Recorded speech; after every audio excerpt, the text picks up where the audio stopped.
The following content is provided under a Creative Commons license. Your support will help MIT OpenCourseware continue to offer high-quality educational resources for free. To make a donation or view additional materials from hundreds of MIT courses, visit MIT OpenCourseware at ocw.mit.edu.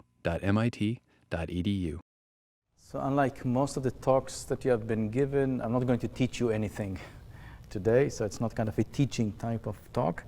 It will be more towards, let's look at the crystal ball and try to see how the future will unfold, and future where computer vision is a major agent in this transformative future. So I'll start with transportation. This is the field where Mobileye is active. And then I'll move towards wearable computing, the field where OrCam is active. These are two companies that I co-founded. One, Mobileye in 1999, and OrCam in 2010. So before, just a few words about the computer vision. I'm assuming that you all know about computer vision is the science of making computers see and extract meaning out of images, out of video. This is a field that in the past 20 years, through machine learning, has made a big jump, and in the past 4 years, through deep learning, has made another jump, where there are certain narrow areas in computer vision and perception where computers reach human-level perception and even surpass it, like face recognition is one of those areas. And the belief is that in many narrow areas in computer vision, within the next 5 years, we'll be able to reach human-level perception. So it's a major branch of AI. It goes with machine learning. And as I said, there are major progress. And one very important thing, which is relevant to the industrial impact of computer vision, is that cameras are the lowest cost sensor that you can imagine. A camera sensor costs a few dollars, a lens costs a few dollars, all the rest is computing, and every sensor needs computing. So if you can reach human level perception with a camera, you have a sensor that the cost is so low that it can be everywhere. And this is very important.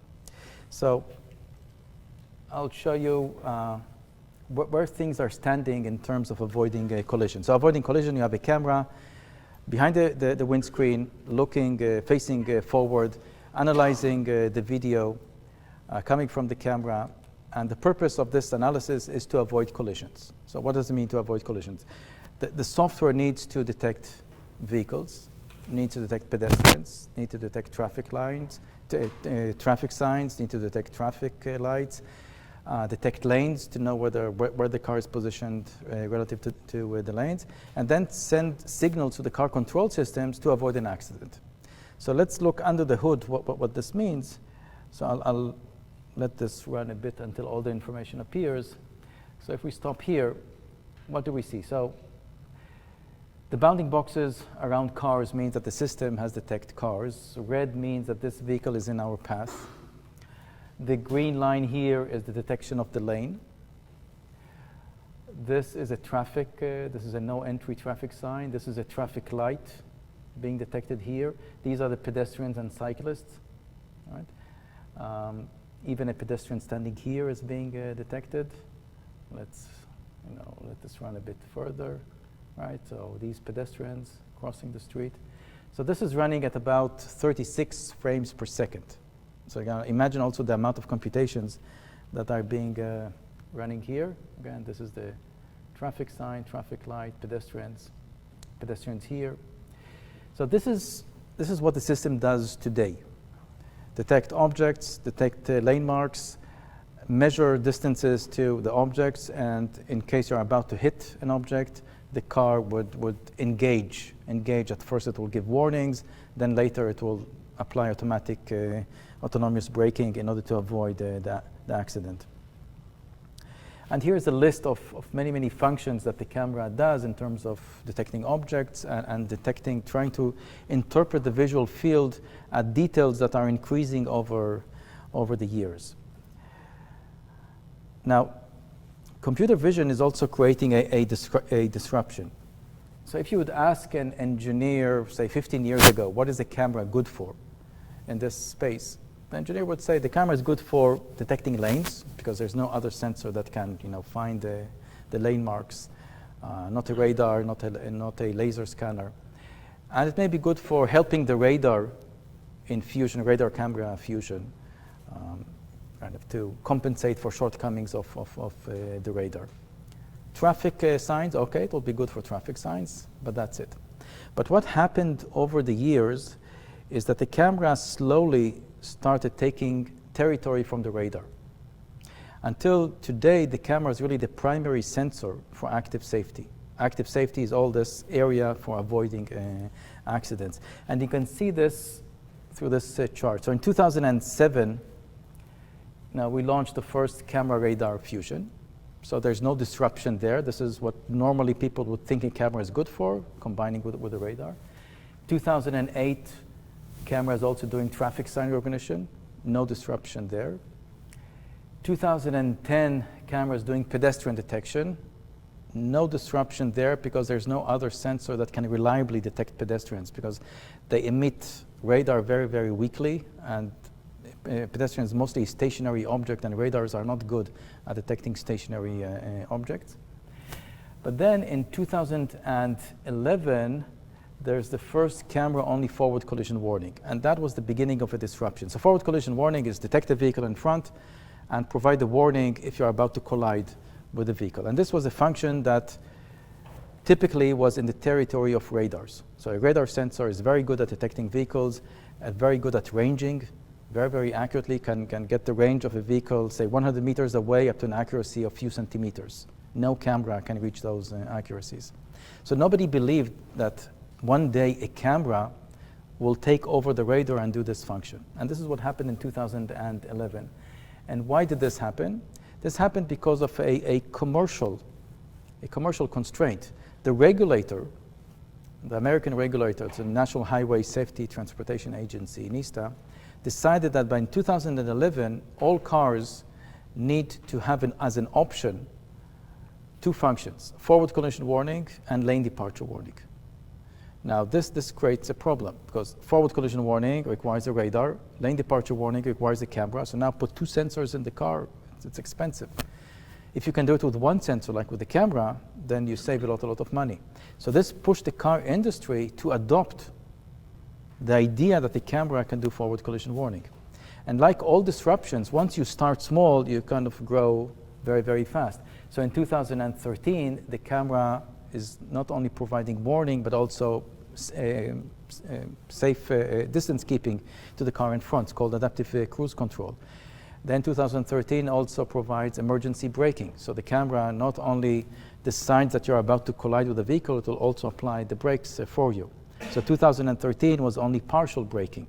So it will avoid the accident up to 30 kilometers per hour. And then in 2015, this was a few months ago, the camera is now involved in full braking. It's 1 G-force of braking, avoiding an accident of about 70, 80 kilometers per hour, and mitigating an accident up to 220 kilometers per hour, just the camera. So the camera is taking over and becoming the primary sensor in this area of active safety. Now, why is that? As I said, these are the milestones of the camera disruption. Is first, the camera has the highest density of information as a sensor. Laser scanner or radar, the amount of pixels per angle, per degree is much smaller. It's orders of magnitude smaller than a camera. So you have a lot of information from a camera. It's the lowest cost sensor. And also the cameras are getting better in terms of performance under low light.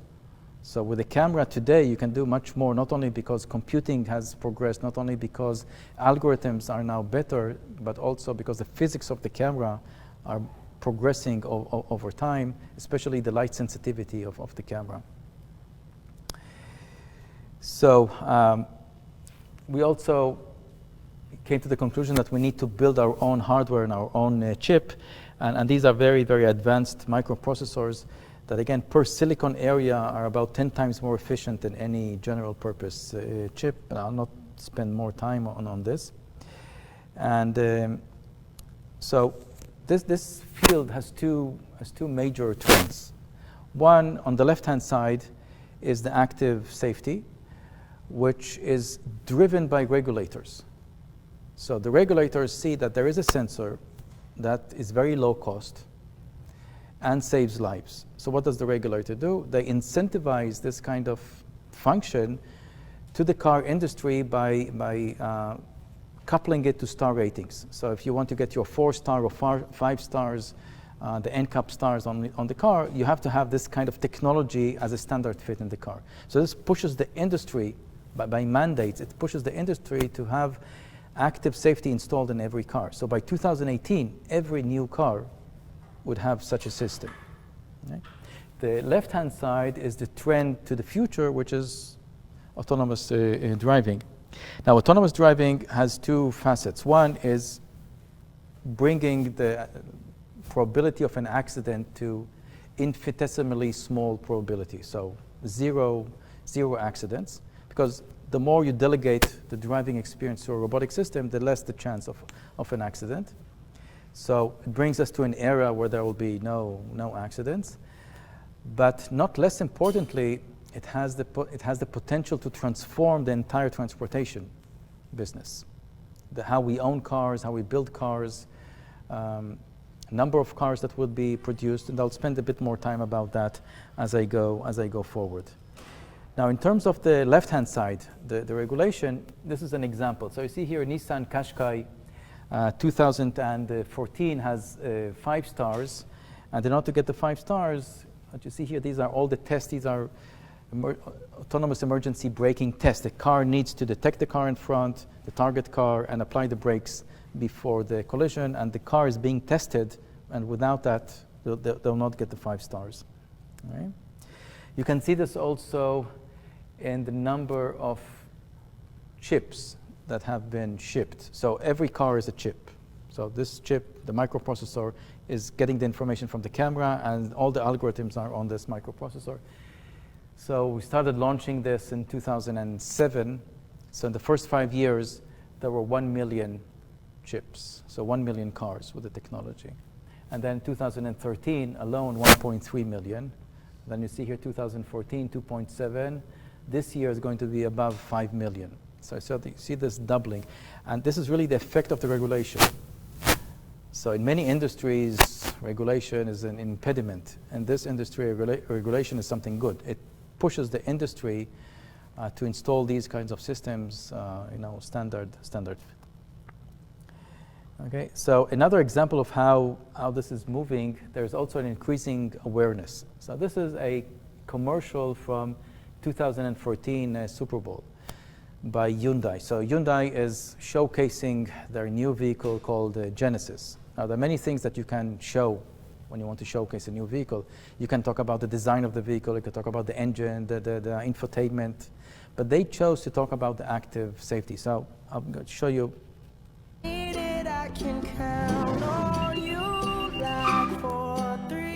Remember when only Dad could save the day? Sorry. Auto emergency braking on the all-new Genesis from Hyundai.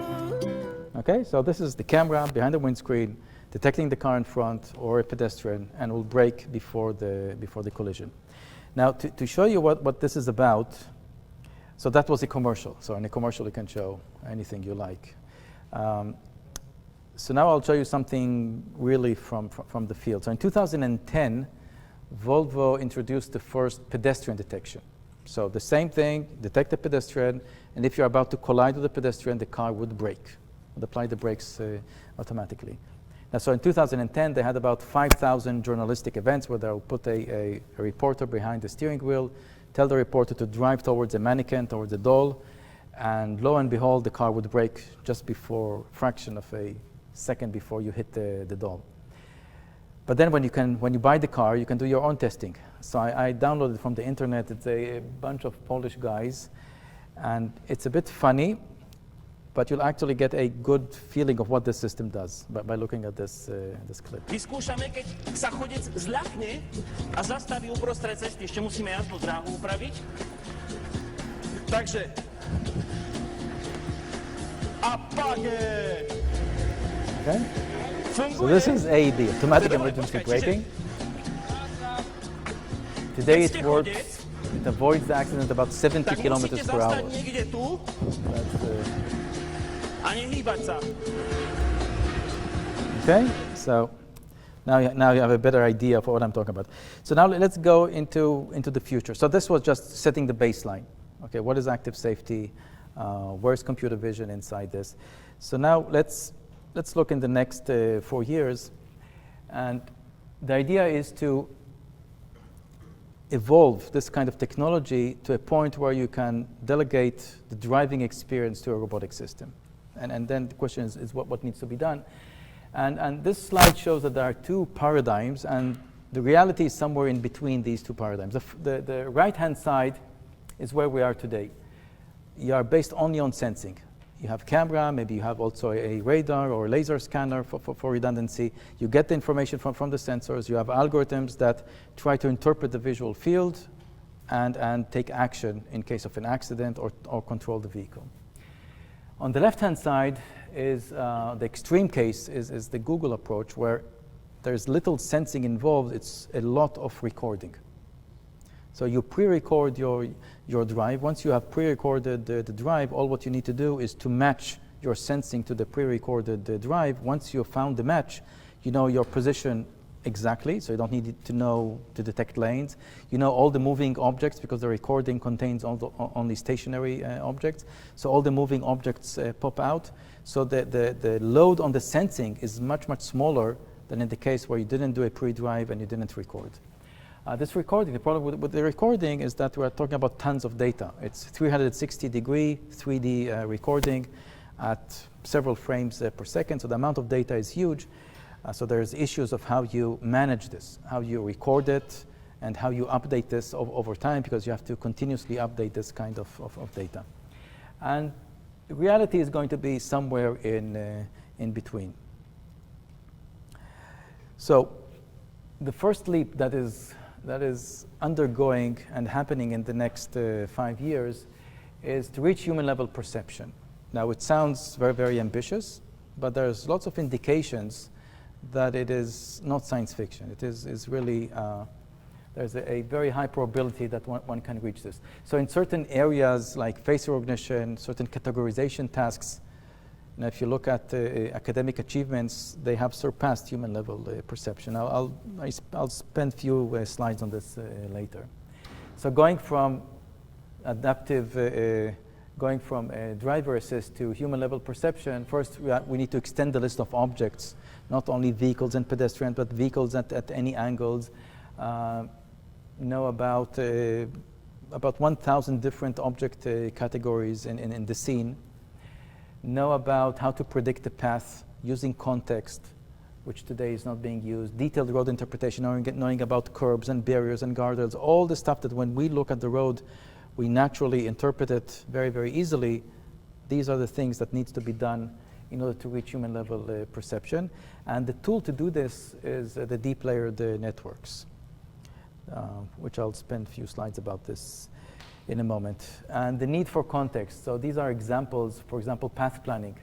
You want to fuse all the information available from the image, not only to look for the lanes, because in many situations you look at an image, you don't see lanes. But a human observer would very easily know where the path is just from looking at the context. In modeling the environment, ultimately every pixel gives me a category. Tell me where this pixel is coming from: a pedestrian, from a vehicle, from a side of a vehicle, barrier, curb, guardrail, lamppost, so forth and so forth.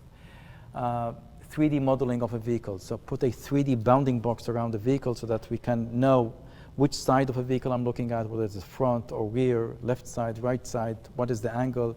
Know everything about vehicles as moving objects, and do a lot of scene recognition. I'll give some examples about that later. So just deep networks, I know that you all know about deep networks. I want to spend a few slides just to state what is the impact there. Not the impact from the point of view of a scientist, but the impact from the point of view of a technologist. Okay? Because there isn't much science behind this. So the real turning point was 2012. Right? 2012, the AlexNet, they built a convolutional net that was able to work on the ImageNet data set and reach a performance level which was more or less double the performance level of what was done before. This is another network by Fergus. Very, very similar concept of convolution pooling, 2-3 dense layers, and you get the output. This is the ImageNet data set. You have about 1,000 categories over 1 million images. And these categories are very challenging. You know, you look at the images of a sailing vessel or images of a husky, the variation is huge. It's a really very difficult task. 2011, the top 5, so the task is that you need to give a short list of 5 categories, and if the correct categories is among the top 5, then you succeeded. And the performance was about 26% error. And this AlexNet reached 16%, so it's almost double the performance. So this caught the attention of the community. Right? It's a big leap from 26% to 16%. Now, if you look what happened since then, so 2012 for this ImageNet competition, there was 1 out of 6 competitors use deep networks. A year later, 17 out of 24 competitors use deep networks. A year later, 31 out of 32 using deep networks. So deep networks took over, basically. If you look at terms of the performance, so the human performance is about 5%. And right now we are at 6%, 5% by the latest 2015 competitors. People start cheating, so I think this is more or less, Baidu was caught cheating on this test. So I think 5% is more or less where things are going, and this is human level perception. Another big success was the face recognition. So this is a data set called face recognition in the wild, which contains pictures of celebrities, where every celebrity you have pictures, you know, along a spectrum of many, many years. You can see the actor when he was 20 years old, and then when he was 70, 80 years old. Even for humans, this task is quite challenging, knowing whether 2 pictures are from the same person or not. And the human level performance is 97.5% correct. Now, if you look at techniques not using deep networks, they reached 91.4%. And then 2014, a group by Facebook and Lior Wolf from Tel Aviv University, they built a deep network to do face recognition and reached 97.3%, which is very, very close to human perception. And since then, people reached 99% on this database. And again, human level perception is 97.5. So this is another area where these deep networks, also in speech, this is a recent paper by Baidu, headed by Andrew Ying. They surpassed just doing an end-to-end network, which learns also the structured prediction, better performance than Siri, Cortana, Google Now. Okay? So the impact for automotive is that networks are very good at multi-class. So the more categories you have, the better the performance of a network would be. Very good at using context. Imagine, you know, planning a path.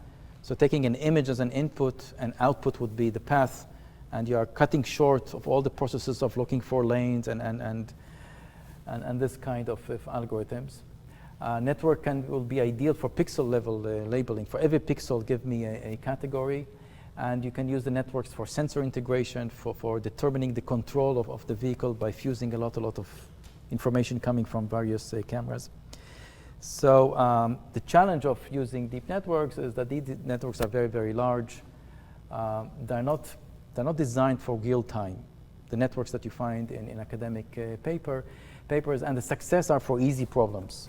The problems that I've shown right now, the ImageNet, the face recognition are relatively considered easy problems in the context of interpreting the image for autonomous driving. So let me show you what are the things that one can do. So let's start with the path planning. So this clip that I'll show you here, the purpose of the network is to determine the path. So this is the green line. Now these clips are from scenes where it will be impossible to detect lanes because there are simply no lanes. If you look at this, Right? Any lane detection system would find nothing in this kind of scene, yet when you look at this image, you have no problem in determining where the path is, because you're looking at the entire image, context. And this is what the network is doing. It's being fed. The input layer is the image. The output layer is this green line. Or, for example, if you look at this urban setting, there are no lanes in an urban setting, yet the system can predict where the path is by fusing information from the entire context. These are roads in California where they have these reflectors called bots dots. It's almost impossible to reliably, fit lanes to these kinds of information. Yet, if you look at this holistic path planning, it reliably can tell you where it is. Let's look at free space. So, free space, the idea of when you want to do autonomous driving, you need to know where not to drive, right? You don't want to drive towards a curb. It's not only you don't want to hit other moving objects, that's the easy part. You don't want to hit a barrier or a guardrail, so you don't want to know where the free space is. So you can think of a network that will, for every pixel, will give you a label. And let's now focus only on the label of road versus not road. So all the pixel green are road, everything else is not road. So you can see that the green is not going over the curb, which is nice. But let's have it run a bit more, and then I'll stop it at a place where you'll see where the power of context. So let's assume I stop it here. Now, look at the sidewalk there. The color of the sidewalk and the color of the road is identical. The height of the curb is about 1 centimeter. So it's not that the height here, the geometry it's basically the context. Right? The network figured out, because there's a parked car there, that part is not part of the road. Right? So in order to make this judgment correctly, one needs to not just look at a small area around the pixel and decide whether it's road or not road. One needs to collect information from the entire image. This is the power of context. And this is something that the network can do. You can see here where the blue and red lines, red means it's on a vehicle, the blue that it's on a physical barrier. So if I run this back here, and this is done frame by frame, so it's a single frame thing. Same thing here, right? This height is 1 or 2 centimeters. The color of the sidewalk and the color of the road is identical. So being able to make the correct judgment here is very, very challenging. And this is where a network can succeed. Here, the network also predicts that this is a code for being a curb. The red is the side of a vehicle or front of a vehicle. And the next one, it predicts that this is part of a guardrail. The coding of this is part of a guardrail. So the system has about 15 categories: guardrail, curb, barrier, and so forth. Let's keep the questions for later. And so forth. So this is one area we call semantic free space. So for every pixel in the scene, tell me what it is. Of course, I'm interested, first and foremost, I'm interested to know where the road is, and then at the edges of where the road ends, to know what is the label. Is it a side of a vehicle, front of a vehicle, rear of a vehicle? Is it a curb, barrier, guardrail, and so forth? And this, again, is done by a deep network. I'll skip this one. And then you can apply this from cameras from any angle. So this is a camera looking at a corner, looking at a 45 degrees on the right. So the system can know where the free space is. This is a camera from the side with a fisheye. Again, using the same kind of technology, the system can know where the free space is. Same thing here. Here as well, day, night. 3D modeling is to be able to put a bounding box, a 3D bounding box around the vehicle, and the color here is that green is front, red is rear, blue is right-hand side, and yellow is left-hand side. If you let this run. Right. Now, the importance of putting a 3D bounding box around the vehicle is that now you can place the camera at any angle. So it's not only a camera looking forward, but a camera at any angle, because the way a vehicle is defined is invariant to the camera position. So this is kind of a preparation for putting cameras all around the vehicle at the 360 degree. Okay. Scene recognition, for example, to know that this is a bump, is also being done by a network that takes an image and outputs where the bumps are. Same thing here. More complicated than that is knowing where the stop line is. So when you go and detect traffic lights, so detecting traffic lights is the easy problem. A more complicated problem is to know the relevancy of the traffic lights, which traffic light is relevant to what direction. The third one, the most difficult problem is to detect the stop line. The problem with stop line is that when you see the stop line, it's a bit too late. You see the stop line 20, 30 meters away, so it's too late to start stopping and have a smooth stopping. You want to predict where the stop line is 60, 70 meters away.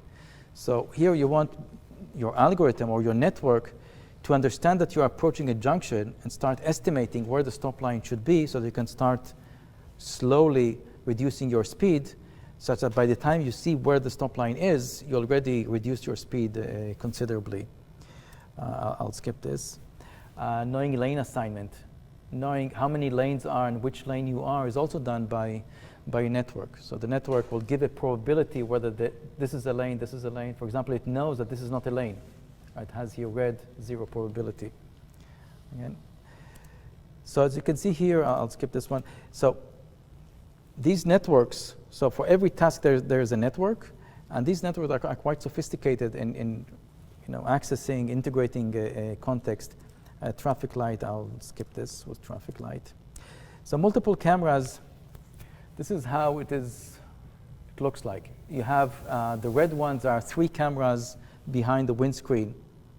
One is about 180 degrees, the other one is about 50, the third one is about 25 degrees. And then there are another 5 cameras around the car that give you all 360 degrees.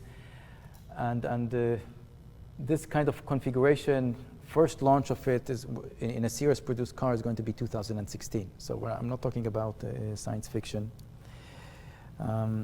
These are how images look from some of these cameras. So let me show you a first clip of automated driving. This is kind of a funny clip. This is an actor who played a major role in Star Trek. So I'll not say his name. Let's see whether you can identify him yourself. And he has a program for kids called Reading Rainbow. So this program is 20-year-old. And he came to Israel, and he wanted to drive the autonomous vehicle that we have for his kids' program. So he was driving my car. So my car is autonomous. I can drive from Tel Aviv to Jerusalem without touching the steering wheel. I do that all the time. So he was driving it, and it's a bit funny. So but you'll get a feeling of what this is. So let's run this. It's 2 minutes.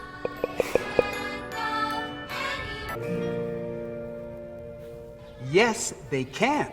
That's because technology companies like Mobileye here in Israel are about to introduce self-driving technologies to the world. You know who in the he not is? too distant future, just like in a science fiction movie, a driver will be able to hop in a car, tell it where you want it to go, and voila, the car will do the rest. So, right now I'm driving like everybody does. My hands are on the steering wheel and my foot is on the brake or the pedal as required, and I'm in control of the car. But when I take my foot off the pedal and do this, now the car is driving itself.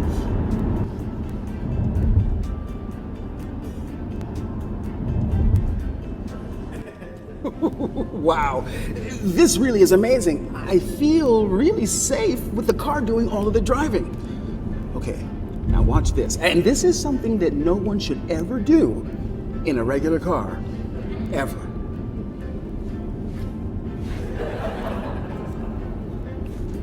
Wow, that was freaky. Okay. So anyone from the young people know who he is? So this is Geordi from Star Trek. He had this visor. He was blind, and he had a visor. Okay, so let's let's spend a few minutes to talk about what is the impact of autonomous driving and how it's going to unfold. So this is far from science fiction. It's actually unfolding as we speak. The first hands-free driving on highways is coming out now. The first one is Tesla. They have already launched, they made this public a week or two ago. Their first beta drivers are driving with the system, and I presume within a month it will be also installed to all other drivers. And this is, you can do hands-free when driving on a highway, unlimited speed. So you can drive at highway speeds, let go of the steering wheel, and the car would drive. GM already announced that middle 2016 they have this Super Cruise, more or less the same kind of functionality. Audi also announced 2016. So and these are just the first comers. We are working with about 13 car manufacturers that within the next 3 to 4 years, having this kind of capability. So this will be in the mainstream. Now what I put there in red is that the driver still has primary responsibility and has to be alert. It means the technology is not perfect. It could make mistakes. Therefore, the driver has to be is still has the primary responsibility. So at this stage, there's no disruption here. It's just a nice feature to have. For the car industry, this is the first step to start practicing towards reaching autonomous driving. The second step starts 2016, and this is with the 8 cameras that I showed you slide before. Here, the car can drive autonomously from highway to highway. So on-ramp, off-ramps are done autonomously. So you with Google Maps or whatever navigation program, you chart your route, and until the car reaches city boundaries, it will go autonomously. From highway to highway, it will switch from highway to highway and do that autonomously. Still, the driver has primary responsibility and is alert. So there's nothing here is transformative. It's a nice feature. Again, it's part of a phased approach of the car industry to start practicing. Starting from 2018 would come the first small disruption. The first small disruption is that technology would reach a level in which driver is responsible. The driver must be there, but not necessarily alert. So it means that the driver is an attendant. The driver is monitoring, just like a pilot sitting in an airplane while the plane is in autopilot. The driver needs to be there in case there's a problem. The system will give a grace period of time until the driver needs to take back control, so it's not taking control immediately. And so this transition from primary responsibility to monitoring, like in aviation, will be the first disruption, the beginnings of a disruption. So let's try to imagine what kind of disruption this is. So let's take Uber as an example. So today, you have free time. So you own a car. You have a free time, say, between 3 to 5 p.m. So you take your car and apply Uber and take passengers and earn some money. That's Uber today. Now let's look at 2018-19. You have 0 skills and you don't have a car. All what you have a driver license. So you are willing to be an attendant. So you say, okay, now I have free time. An Uber car would come with an attendant. You switch places with the attendant. You sit behind the steering wheel and you do nothing. You don't control the car. You don't control the passengers who are being taken by the car. You simply sit there. 0 skills, therefore your payment is very, very small. So now these cars can drive 24/7 because the attendant can be replaced every hour or so. So here we have another business model which makes this public transportation, the Uber type of public transportation, much more powerful than it is today. So this is kind of the beginning of disruption. What would be the next step? The next step, 2020, 2022, imagine that a driverless car can drive without passengers. So this is one step before you can allow a car to drive autonomously. So without passengers means that all what you need to prove is that your car would not hit other cars or pedestrians. But if it hits an infrastructure, nobody gets killed because there are no passengers in the car. No passengers meaning nobody in the car. Now this is already a major disruption because what it means that the household does not need to own multiple cars. One car is enough. I drive to work with a car, I send the car back home, picks my wife, take her to work, comes back home. You get the picture. So this is kind of a beginning of a major disruption. Then about 2025, 2030, sufficient experience with mapping data, car-to-car communication, one can imagine how these cars would be completely autonomously. And that is where the major disruption happens. Okay? So this is autonomous driving. Let me go to the second part about wearable computing, and then we can take questions. So this will be much shorter. So again, computer vision, but now the camera is not beside us, like in the car. The camera is on us. Now, if the camera is on us, the first question that you would ask, who needs a camera to be on you, right? So the first market segment for something like this are the blind and visually impaired.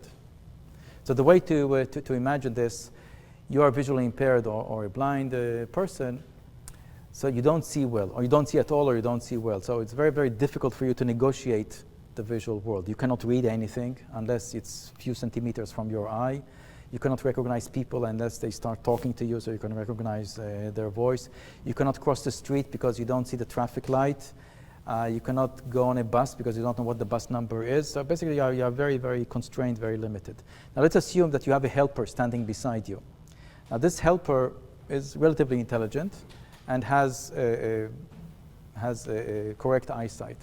Now the helper looks at you, sees where you're pointing your hand, for example, or pointing your gaze, looks at the scene, understands what kind of information you want to know, and whispers to your ear the information. So say you want to catch a bus. You know that the bus is coming because you hear the bus, maybe you see a silhouette, so you look at that direction. The helper looks at the bus, he sees that there is a bus, tells you what the bus number is.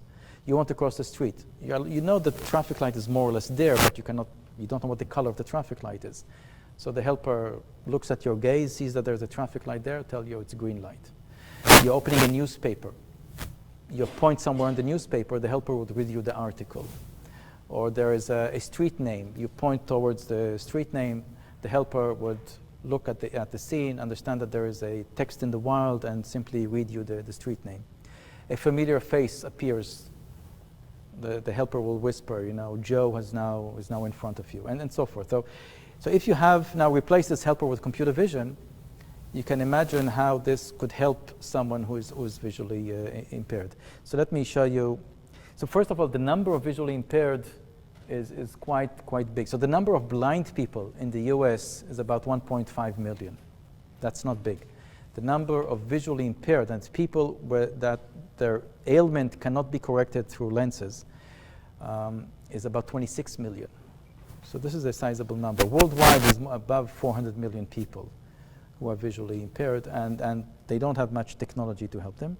So this is what Orcam is doing. It's a camera which clips on eyeglasses, and there is a computing device which you put in your pocket, and the way you interact with the device is with your hand, with your finger, because the camera is on you, sees also your hand. Once you point, the camera starts to extract information from the scene and talks to you through an earpiece. So let's look at the clip. Hi, I'm Liat, and I'm visually impaired. I want to show you today how this device changed my life.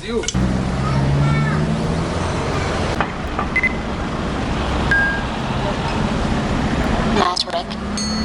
Great, let's go there. Red light. Green light.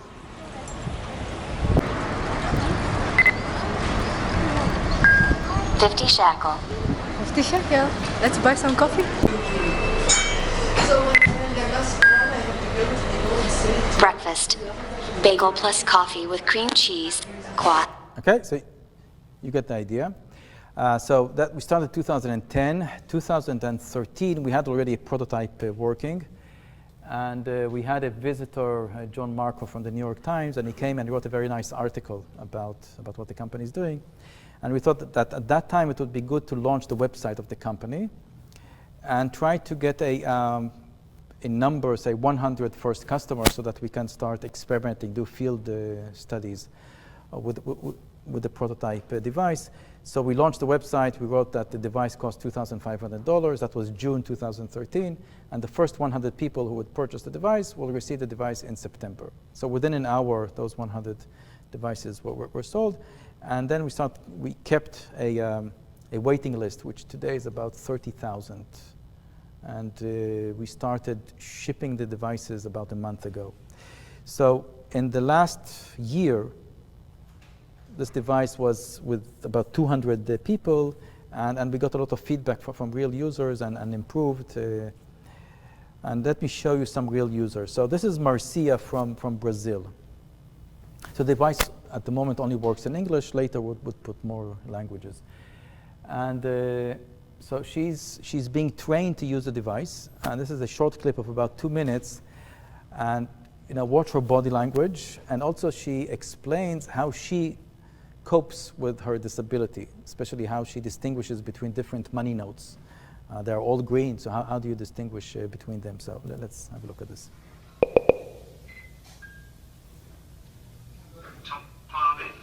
So the device is reading the newspaper for her. Comes from Brazil, their home country, ugly women business.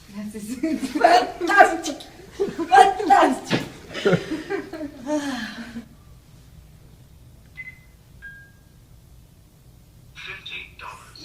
$50, $50, certo? 50, let's see if it's 50. Yes?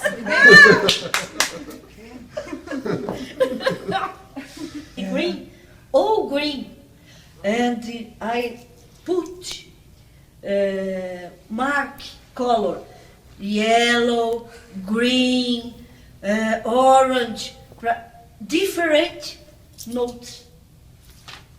Preciso mais.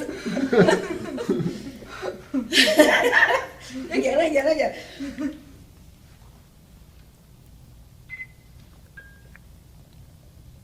$20. Lindinha. That's me.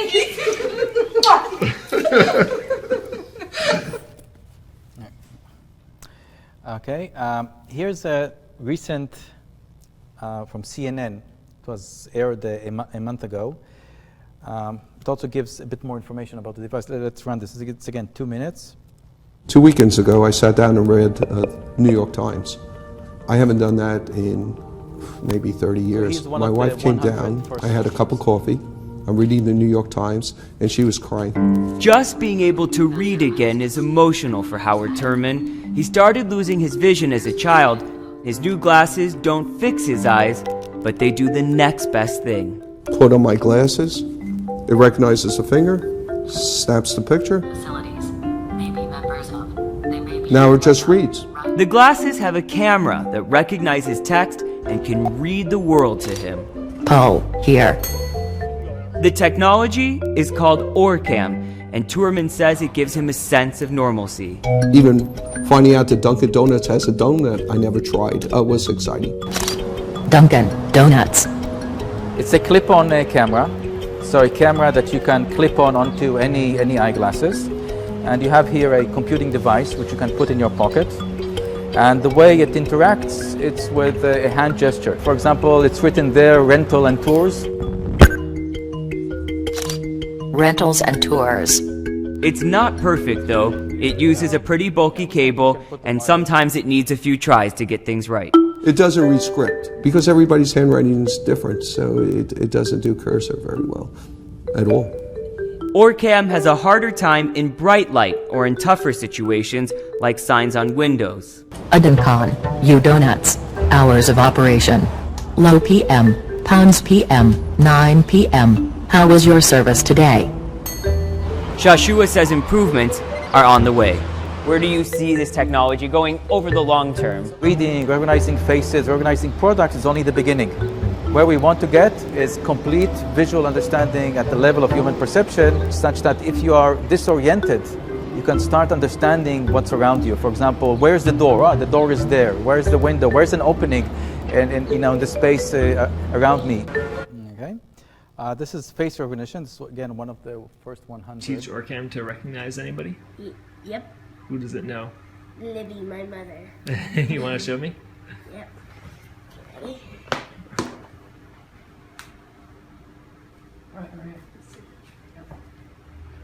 No, I meant to.